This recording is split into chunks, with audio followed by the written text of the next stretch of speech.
Buenas noches. ¿Qué seudónimo quieres que utilicemos al principio de la conversación? Collarada. Collarada. Vale. Empezamos esta entrevista en el mar, nos despediremos en un faro. Si yo pregunto a Collarada qué relación tiene con el mar, ¿qué relación tienes con el mar? Buena. Tengo una relación de paz. Bueno, de paz y de tranquilidad, pero el mar me perturba. Yo me mantengo, pero no sé nadar, y entonces soy incapaz de meter la cabeza, porque en cuanto la meto abro la boca, pero realmente me tranquiliza y me gusta muchísimo.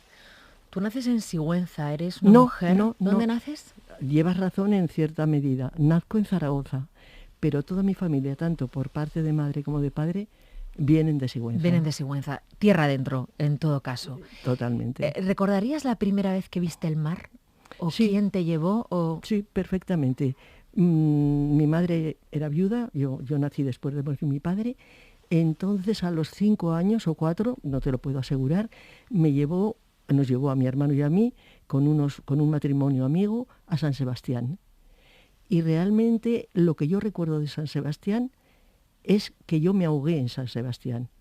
Y claro, esas cosas de pequeño, la gracia, Collarada, ¿qué tal? Pues me ahogué en San Sebastián. Y es que una ola me revolcó, me imagino que en la orilla, y nada, no ocurrió nada, como es lógico, pero yo me ahogué en San Sebastián. ¿Tú te ahogaste en San Sebastián? Sí. ¿Es la única vez en la que te has ahogado en tu vida? Otra vez en el río Gallego, por un amigo de mi hermano que era un desustanciado, pues también me pegó un revolcón y yo he sido torpe, lo reconozco, en el agua. Es decir, me cuesta incorporarme, me cuesta hacerme a mí, y también tuve un revolcón bueno. ¿Por qué estudiaste filosofía y letras? Sí, está claro. Yo tenía, ha muerto, claro, una vecina donde yo vivía con mi madre, que era profesora en un colegio de latín. Y realmente era un modelo a seguir, era una maravillosa profesora.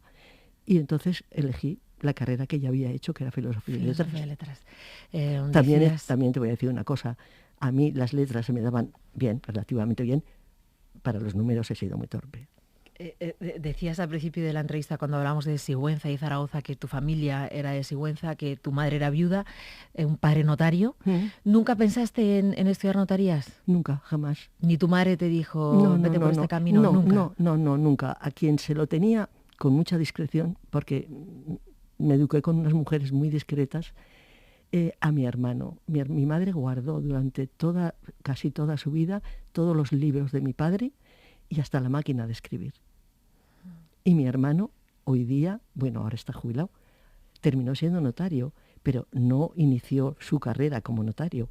Pero lo que pasa es que hace, no me acuerdo de qué años, los agentes de cambio y bolsa o corredores de comercio unificaron notarías y corredores, y él era corredor. Bueno, vamos a repasar con esta Collarada, vamos a hacer un viaje radiofónico donde repasaremos algunos capítulos de tu vida. Voy a arrancar por uno por el que no suelo arrancar, porque siempre voy al principio y hacemos así un recorrido, pero te he traído un vídeo que grabé yo hace unas semanas que te lo quiero poner y me gustaría que me dijeras en una palabra qué sientes al oírlo y verlo. Me lo vas a ver.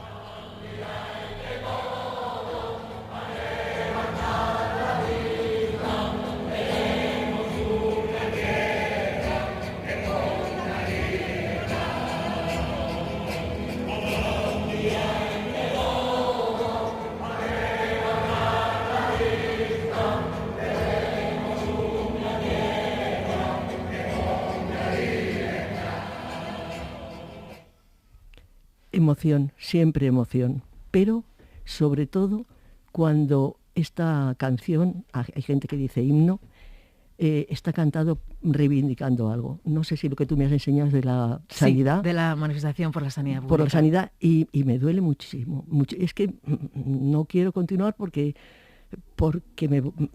no sé, me dan ganas de llorar. Vamos a ir a... Yo solamente tengo seguridad social. He luchado por lo público, he sido profesora en instituto. Entonces, y ahora estoy destrozada, realmente. Además, fíjate que cómo es la vida, que el último libro que escribió tu marido, del que ahora vamos a hablar, se lo dedicó a los equipos sanitarios de él, Miguel Servet, que le habían cuidado durante su enfermedad. Y no era para menos.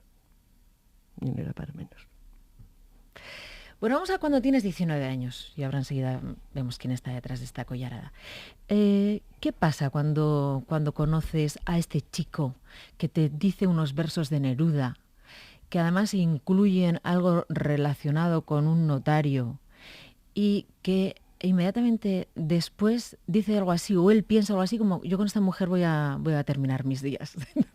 ¿Tú qué viste? Bueno, a lo largo de mi vida yo he sido una persona bastante serena, bastante tranquila, y me he tomado las cosas con bastante normalidad, digamos. Y yo esos versos no los había oído, a lo mejor a Neruda sí que lo había leído, pero esos versos, y de pronto, es que, no sé, no venía a cuento, pero bueno, de vez en cuando a Vallejo, que le gustaba mucho, me lo recitaba, me moriré en París, en un día de cuyo recuerdo, tengo ya el recuerdo, algo así. Y entonces cuando me dice lo de asustar a una monja con un golpe de oreja, o matar a una monja con un golpe de oreja, o asustar a un notario con un lirio cortado, yo me quedo así, digo, lo único que se me ocurrió, lo primero que me vino, como es lógico, era mi padre. Y digo, pues mi padre era notario, y precisamente murió antes de nacer yo. Claro, se quedó cortado. Y luego en libros, luego lo he leído yo en libros diciendo, con esta mujer o con esta chica, terminaré mis días. Terminaré mis días. Que se cumplió. Pero ¿tú qué viste ahí? ¿Tú viste a un chaval estudiante de filosofía y letras? ¿Viste a un poeta, a un cantautor, a un político? ¿Tú a los 19 años qué viste? No, a político para nada. Político para nada. Date cuenta que yo venía de una familia que por circunstancias se habían quedado sin hombres, nos habíamos quedado sin hombres. Yo me eduqué con 3 mujeres, mi hermano salió pronto de casa, y yo me eduqué con 3 mujeres.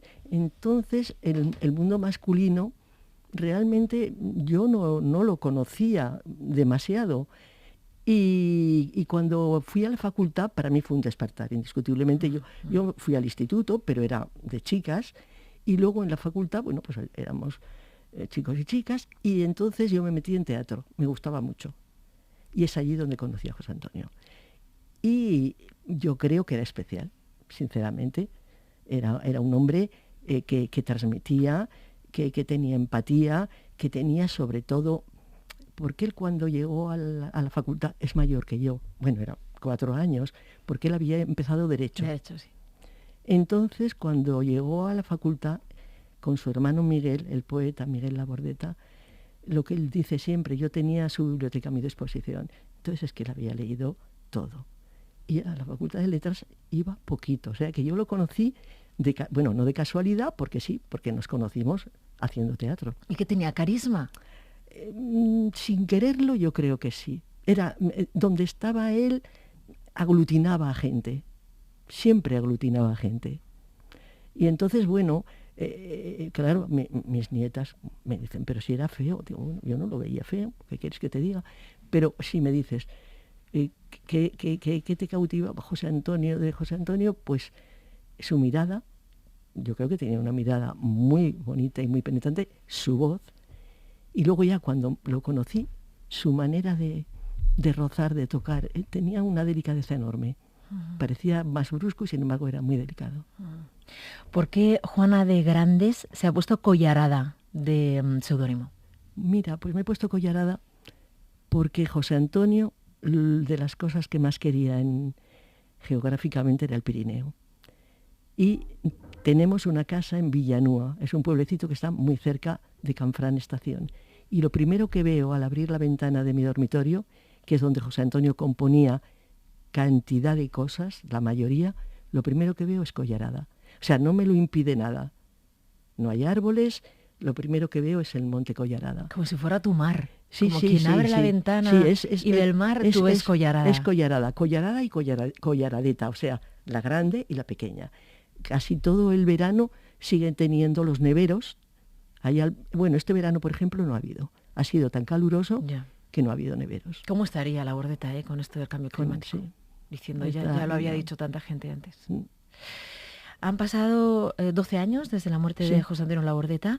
Estás aquí, Juana de Grandes, por 1000 motivos, entre otros porque habéis hecho un documental titulado Labordeta, un hombre sin más, que ha sido una belleza que nos ha removido a todos, que yo creo que reivindica la figura de un hombre excepcional, un político al que echamos mucho de menos, mucha gente. Pero está la parte más íntima de Labordeta, la que cuentas tú, a partir de ese diario escrito con bolígrafo azul que descubres y que vas leyendo. Y bueno, a mí me llaman la atención muchísimas cosas del documental. Pero, por ejemplo, que tú cuentes que al leer ese diario descubres un hombre, no lo descubres porque ya lo sabías, pero pesimista como los Labordeta, solo, yo no voy a decir tampoco entristecido, porque no, al contrario, no parecía un hombre triste, No. ni Pero yo creo ni que con un pozo de amargura. Pero ¿qué le pasaba a Labordeta con el mundo? Yo creo que sí. Yo no lo comprendía porque yo era más vital. Yo era mucho más vital y, como te digo, acepto las cosas tal y como son. Y me duelen. Ya ves, con Sanidad casi se me han arrasado los ojos, pero y él le costaba mucho colocarlas. Yo digo, es que sufres por todo. No sufres solamente por Aragón, es que sufres por el mundo, por España, por el mundo. Cualquier acontecimiento, lo digo en el documental, y yo digo, es que eres un sufridor. Puede ser que a él la guerra civil le tocó muy de cerca. Tenían un colegio, la familia. Sí. Y su padre, en un momento dado, fueron a por él. Él previamente había salvado a unos falangistas que eran alumnos del colegio, sí. Y antes de la República fueron a buscarlos. Y entonces don Miguel dijo, por encima de mi cadáver, estos chicos no salen del centro. Y 2 años después, o no me acuerdo, ocurre lo contrario. Van a buscar al padre para sacarlo y unos alumnos lo impiden. Pero su padre ya no fue el mismo. Ya no fue el mismo. Entonces, bueno, la guerra fue dura, la guerra era un colegio, entonces era muy buena gente, los Labordeta, y acogían a muchísimos represaliados, a gente no solamente para dar clase, pues de ayudantes, tenían internado en la cocina, todos los de los pueblos venían allí. Entonces yo creo que José Antonio la guerra civil la vivió muy de cerca. ¿Y eso crees que fue lo que marcó su ADN? Creo, y luego el sentimiento de su padre, que su padre no se recuperó. Cuando lo que él dice, era un hombre pues católico, cosa que los hijos luego, pero él era católico, de misa, pero era de izquierda republicana. Y entonces José Antonio eso nunca lo entendió, nunca lo comprendió. Es decir, ese azote que otra persona, lo que yo te digo, lo acepta, dice, qué suerte he tenido, me he librado. Pues José Antonio le machacaba. Juana de Grandes, en el documental tus hijas reconocen que el pilar de la familia, el epicentro, eras tú. De la familia. Es que si se lo dejo a José Antonio... que los amigos eran de él. Sí. Pero el epicentro familiar eras tú. Es que a lo mejor si se lo dejo a él hubiera sido un poco caótico. Él era una gran persona. Humanamente y globalmente, mundialmente, era mejor que yo. Pero yo, sin embargo, por la familia, lucho hasta la muerte. Por mis hijas y mis nietas, no te lo puedes imaginar.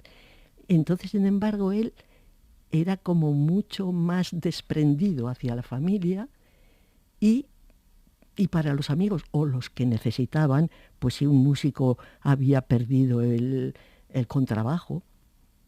Por ejemplo, una cosa que me enseñó enseguida es a tener cuentas separadas. Trabajábamos los dos, sí. Cuentas separadas.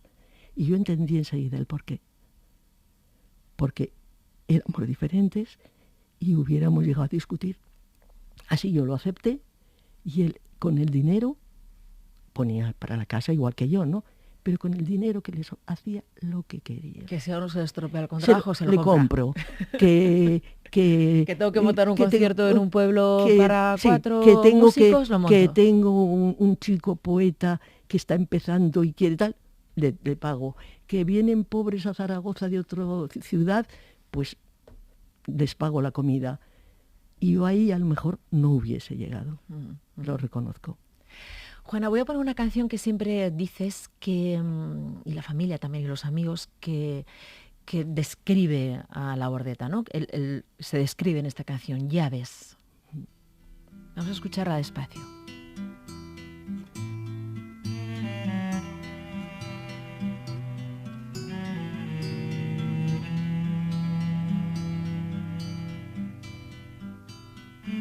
Ya ves que vamos avanzando, cumpliendo este camino. No lo sé, ya ves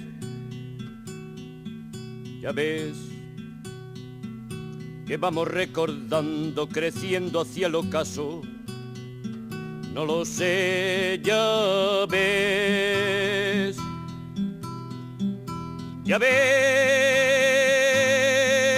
que pálidas palabras se pierden en la noche sin hallar solución. Ya ves que hemos ido surgiendo de inciertas y duras voces de desesperación. Recuérdame como un árbol batido, como un pájaro herido, como un hombre sin más. Recuérdame como un verano ido, como un lobo cansino, como un hombre sin más. ¿Imaginaba él que la gente le iba a querer tanto, Juana de Grandes? No, sinceramente no. Yo no lo sé. Es que además yo durante mucho tiempo, yo creo que casi hasta que murió, he vivido con el que conocí a los 19 años. Es decir, yo no he avanzado en importancia o en conocimientos no, yo he vivido siempre con esa persona. Y entonces el mito, digamos, para mí no ha existido. Ha existido realmente ahora, fíjate. Pero mientras estuvo conmigo, porque lo que yo sí tuve mucho cuidado en casa era de una absoluta normalidad. Salíamos, entrábamos, si nos paraban en la calle nos paraban, veníamos a Madrid, hacíamos la vida normal. Entonces quiero decirte que nuestra vida era muy cotidiana. Muy cotidiana. Muy cotidiana. He traído también un fragmentito de Un país en la mochila, porque hubo un antes y un después en la vida de la Bordeta, justamente a esto a lo que nos estamos refiriendo, ¿no? Cuando de repente se hace muy popular fuera de su tierra, fuera de Aragón. He traído el primer, yo creo que es el primer capítulo, y si no es uno de los primeros, desde luego pertenece a la primera temporada. ¿Por qué es tan significativo el texto? Vamos a escucharlo. Estará la sintonía.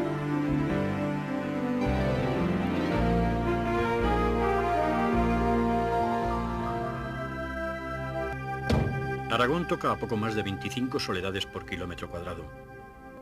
Cada cual campa libre en el hueco que le tocó en suerte, un poco perdido, un poco solo en general. Porque una de las peores heridas de esta piel sin curtir es la emigración, la de esos habitantes que antes de sentirse definitivamente abandonados deciden ellos, antes, abandonar sus pueblos y dejarlos vacíos. Fíjate cómo él ya reivindicaba el dolor, le dolía Aragón, le dolía la tierra de esta España que llaman vaciada, que quienes viven allí dicen que no, que es la tierra olvidada por la política, olvidada por la economía, olvidada por todo. Me ha hecho mucha gracia ver el documental cuando os vais a Teruel, pero Camilo José Cela os dice que que igual podíais haber ido a California. Sí. Y entonces tú a tus nietas les dices, no fuimos porque éramos un poco catetos. Pues yo creo que sí, te lo digo en serio. Ahora probablemente, yo misma viéndome ahora, yo creo que me hubiera ido. Te lo digo en serio, pero claro, teníamos ya la plaza, él había sacado la plaza, yo todavía no había sacado la plaza de instituto, pero sí que tenía la colocación, o sea, mi puesto en el instituto. Teníamos ya todo acomodado, dice lo que te digo y tal. Pero sí, yo pienso, se lo dije de corazón a mis nietas, pero ya lo de California, pues yo creo que éramos un poco catetos. Bueno, él decidisteis quedaros en vuestra tierra, no salir, porque, bueno, existían Madrid, podíais haber venido con la familia o que las niñas se traían a Madrid, pero no, os quedasteis en la tierra, que era algo que no hacía mucha gente, porque él ya lo dice en Un país en la mochila, ¿no? La gente emigraba, se iba de sus pueblos, se iba de sus ciudades, se iba a lugares más grandes. Sí. Él siempre quiso quedarse ahí, ¿pero por qué? Mira, te voy a decir una cosa. El José Antonio evolucionó, no sé si hacia adelante o hacia atrás. Cuando yo me casé con él, fue en el año 1964, toda la pandilla, que era muy intelectual, porque claro, era un grupo pues, de escritores, de músicos, de pintores, se llamaban entonces Ciudadanos del Mundo. Fíjate qué cosa, en contraposición a irte cerrando en autonomías, ¿no? Sí. Ellos se llamaban Ciudadanos del Mundo y yo a José Antonio así lo conocí. Lo que pasa es que la llegada a Teruel le causó mucha impresión. No conocíamos Teruel de nada. Y entonces, cuando llegamos a Teruel, claro, él era un individuo que había ido 3 veces a París, vivía en Zaragoza, una ciudad provinciana, pero bueno. Y aquello le causó, lo primero que le causó, ya te voy a decir el qué, fue que pues llegamos en octubre, allí hay que encender la calefacción inmediatamente. Y un domingo, nada más llegar, vemos a un señor que a mí me pareció mayor, seguro que sería un hombre de 30 y tantos años, con una mula, con las alforjas, y iban con piñas, las alforjas llenas de piñas, que él había recogido esa mañana de madrugada en los pinares de Albarracín o de Orihuela del Termedal. Y bajaba a las casas que teníamos calefacción a venderlas. A ver las piñas para el fuego, ¿no? Para iniciar el fuego, para luego echar el carbón. Sí. Y entonces José Antonio le causó una impresión terrible y de ahí viene la música, la canción de los leñeros que dice, bajan, es decir, que se van con soledad y sin dinero. Es decir, bajan piñas, bajan tal y tal, y se van. Y entonces es eso, fueron los masoveros. Luego nosotros vivíamos en una casa que daba a las arcillas, y claro, todos los días veíamos, eran como esqueletos, él dice esqueletos rotos. Y esa canción, esas arcillas rojas, que solo producen hambre, solo producen miseria. En fin, Teruel le marcó. Teruel le marcó, pero es que Teruel es también, y también sale en el documental esta reflexión, ¿no? Teruel es también Zamora, Teruel es Palencia, Teruel es una parte de Huelva, sí. Teruel son muchas provincias que siguen igual que hace 30 años o peor, o sea, que siguen viviendo el éxodo de quienes querrían quedarse ahí, porque muchísima gente quería quedarse ahí. Entonces, aunque ahora haya una reivindicación de la España vaciada, sí. ¿Hasta qué punto hay posibilidades para la gente? Y esa fue su reivindicación toda la vida, sí. la de la Bordeta, el tener su tierra, ¿no? El tener su tierra. Y quedarse en su tierra. El quedarse. Y los pantanos.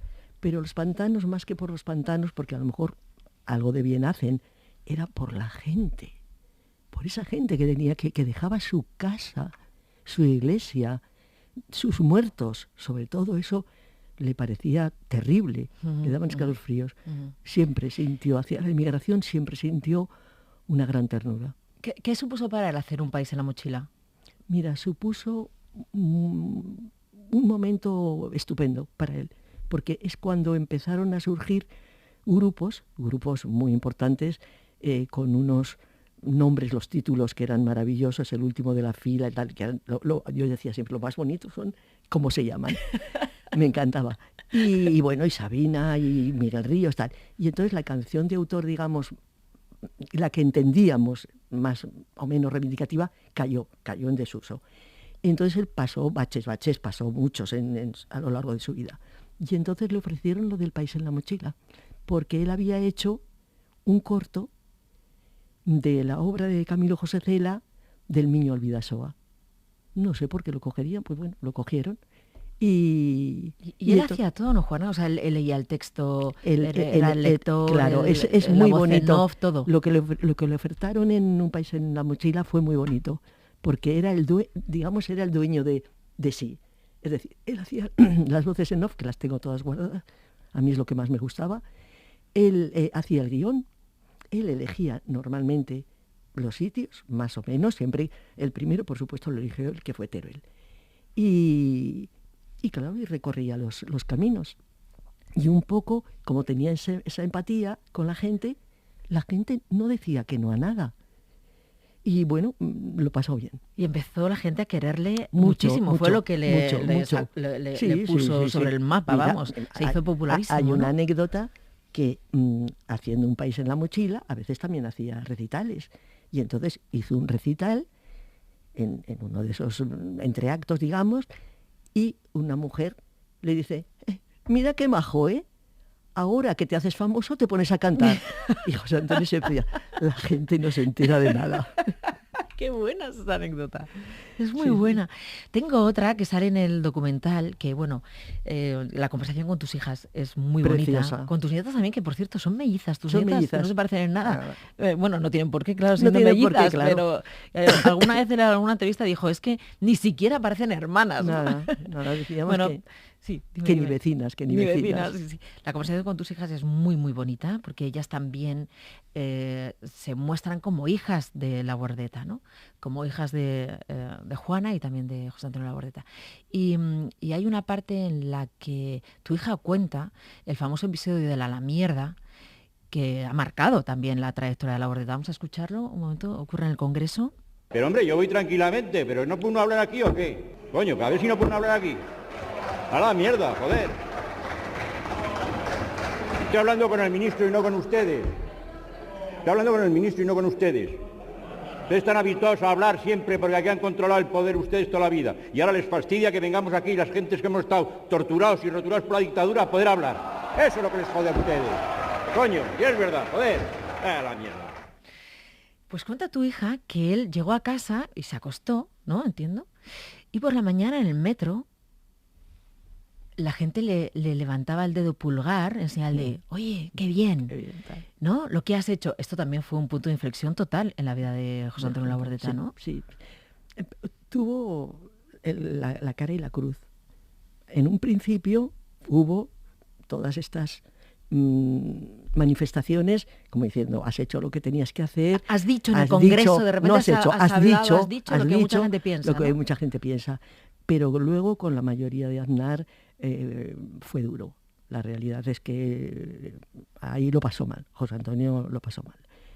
Pero yo siempre, porque él no estaba orgulloso, también te lo digo. Él supo que había metido la pata como político. Pero yo siempre le dije, mira, José Antonio, hay cosas que tienen una importancia relativa.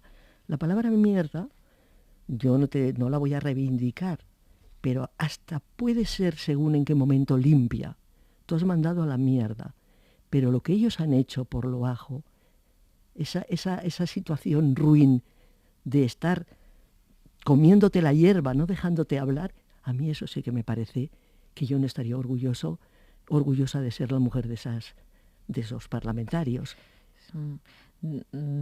Parece que ni le miraban, a Aznar ni le miraban. No, Aznar nunca. En el Congreso, nunca como le diputado de la Junta. Nunca le miró. Bueno, ¿cómo cae la enfermedad, Juana de Grandes, de José Antonio Labordeta? La enfermedad fue dura, Fue dura. De próstata. Sí, un cáncer. Estoy un poquito a la garganta. Bebe, tranquila. No te preocupes. La enfermedad fue muy dura. Lo que pasa que, como dicen mis hijas, fue la última lección que nos dio. Yo siempre lo admiraba, pero yo no pensaba que era tan entero, tan valiente. Fue una maravilla. O sea, dentro de la tragedia de una enfermedad de 4 años y medio, que vas perdiendo, es decir, el cáncer te mata en 4 días, pero si te deja un espacio, no te deja vivir, te va martirizando, comiéndote, destruyéndote, que ahora es las piernas, que ahora es tal, que ahora es que pierdes la vista de un ojo, muchas cosas, cantidad de ingresos, tuvimos muchísimos. Pero fue un hombre con una paz, con una tranquilidad, con un saber llevar la enfermedad, que a mí eso me pareció una lección. Y los amigos lo dicen. Y luego lo que hicimos, pues es que tiene muy buenos amigos. Y entonces las tertulias que él tenía, las trasladamos a casa. Y era muy bonito. La verdad es que yo esos 4 años tengo las dos visiones. Una visión muy bonita de la casa, siempre llena de gente, con mucho cariño. Él nunca habló de su enfermedad, con los amigos jamás hablaba de la enfermedad. Y luego, por otro lado, claro, los ingresos y la pérdida de vida. Aquí hay algo que has contado tú. No lo cuentas en el documental, creo que lo he leído en una entrevista, que cuando él muere de madrugada en el hospital, ¿no? Miguel Servet. En el Miguel Servet. En el Miguel Servet. Coges un coche para volver a casa y empiezas a escuchar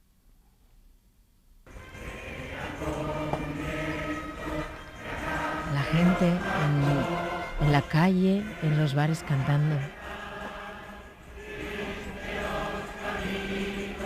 Bájala un poquito. Ahí. Es que me pillas mal. Ay, no, es que estás muy alto y no lo coges bien.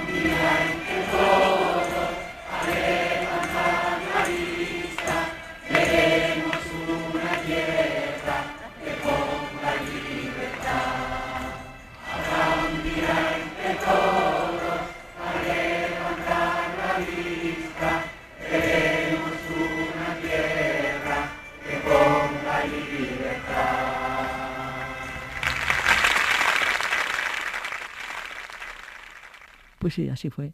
Bajando en el coche, claro, es el impacto, porque tú ya sabes que la seguridad social es maravillosa, pero tampoco te dejan un trecho de ha muerto, y ya tienes que marchar, tienes que dejarlo.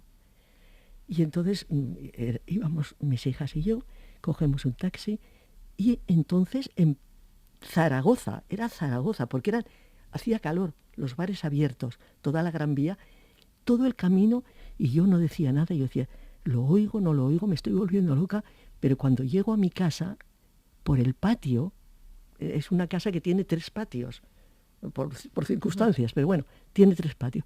Por todos ellos, el canto a la libertad. Entonces, claro, dices, ¿qué pasa? ¿Quién se ha ido? ¿Por qué has dicho que el documental te ha hecho quedarte en paz? Porque yo, a ver, ¿cómo te lo explico? Soy pacífica, tengo tranquilidad, tengo aguante, pero yo no te voy a decir que yo con José Antonio siempre estaba contenta. A ver si me entiendes. Yo lo conocí como estudiante, luego como profesor. Cantar, bien. Un país en la mochila, bien. Pero ya llegó un momento, yo siempre decía, bueno, terminara, porque claro, mi vida era muy solitaria, ¿eh? Claro, yo era muy trabajadora, porque tenía clases, las niñas, mi madre, que luego se hizo mayor, pero la soledad es dura. Y criar a las niñas las crié yo, médicos, no siempre todos los ratos son buenos. Entonces, con la política sí que me reboté un poco. Primeramente porque no me gusta, para empezar. Y en segundo lugar, porque en aquel momento yo tal vez estaba más frágil, ya era más mayor, en mi casa mis niñas habían desaparecido, se habían ido, y estaba con mi madre, que empezaba, no con Alzheimer porque era muy mayor, mi madre murió casi con 100 años, pero con una especie de demencia muy complicada además, muy complicada. Y entonces ahí a mí ya se me rompieron todos los esquemas. Yo decía, es que claro, es que José Antonio, todo por la gente, todo por tal, y a la que me está dejando. Y entonces sí que entonces reconozco que estaba rebotada. Y entonces, Entonces bueno, decías, bueno, cuando acabe la política, ¿no? claro, cuando y era música, bueno, cuando acabe el mundo de la canción, cuando acabe la política. y cuando acabe la política, Cuando acabe la política, es cuando, cae enfermo. bueno, antes de terminar la política, porque sus 2 últimos años, él terminaba en el 10 y cayó enfermo en el 6, el año que murió mi madre, en el 2006, cayó enfermo. Y muere 4 Y años después, claro. en 2010, en septiembre. Sí, exactamente. ¿Y por qué te ha dejado en paz? O sea, ¿te ha tranquilizado Bueno, el documental? pues a lo que- mejor me ha tranquilizado porque lo he dicho. A lo mejor. O también me ha tranquilizado porque he conocido más, porque yo siempre que hay algo de José Antonio, o sea, si tengo que hacer algo de José Antonio, cuando la fundación, y sobre todo me vuelvo a releer todo, no quiero pisar en falso, me leo libros de poesía, me libro los libros de memoria, sobre todo, Mar Adentro, Regular Gracias a Dios, El Beduino. Y entonces, a lo mejor, pues también la gente, digo, si la gente lo ve de esta manera, ¿cómo no lo voy a ver yo? Y bueno, yo creo que sí, que estoy en paz. Que estás en paz. Mm. Vamos a despedirnos en un faro, Juana de Grandes. Entonces os pido siempre que me digáis con quién os gustaría estar. Volver a ver. ¿Y qué música sonaría? ¿Qué canción? Pues mira, si pudiera revivirlo, indiscutiblemente, yo me iría con José Antonio. Pues ahí, imagínate que estáis Pues los estoy con dos. José Antonio. Y voy a hacer un homenaje a una persona que José Antonio lo quería terriblemente, y yo también, que es el cantautor de San Sebastián, o sea, Imanol. Y la canción que querría oír, aunque es muy triste, es Ausencia, un soneto de Lope de Vega, que es una maravilla, lo recomiendo a todo el mundo.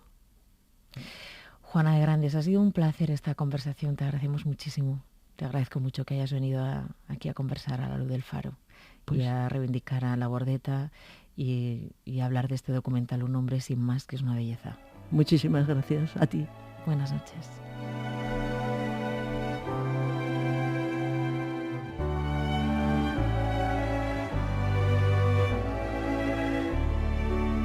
Ir y quedar y con quedar partirse, partir sin alma, ir con alma ajena, oír la dulce voz de una sirena y no poder del árbol desasirse, arder como la vela y consumirse, haciendo torres sobre la tierna arena.